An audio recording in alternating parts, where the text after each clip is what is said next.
Chaque coureur inscrit sur le Tour de France possède une plaque de cadre qui doit être installée sur son vélo et plus précisément sous sa selle. Sur cette plaque que le coureur doit avoir en permanence sur son vélo, on retrouve son numéro de course officiel. Les organisateurs décident des numéros des leaders de chaque équipe selon les précédents résultats obtenus sur le Tour.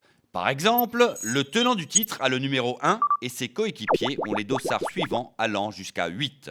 Pour autant, selon le système utilisé par le Tour, le leader de l'équipe suivante n'est pas le 10, mais le 11, et ses coéquipiers ont des numéros allant jusqu'à 18.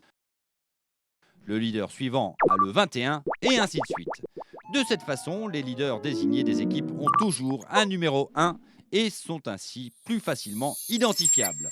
Comme il n'y a que 8 coureurs par équipe, ce système de numérotation signifie que personne n'a de numéro qui se termine par un 0.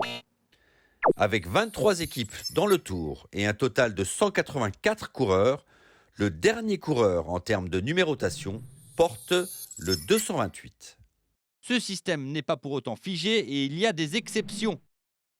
Par exemple, lorsqu'un coureur important ne s'est pas présenté ou a abandonné l'année précédente, on leur donne un numéro se terminant par 1 quand même.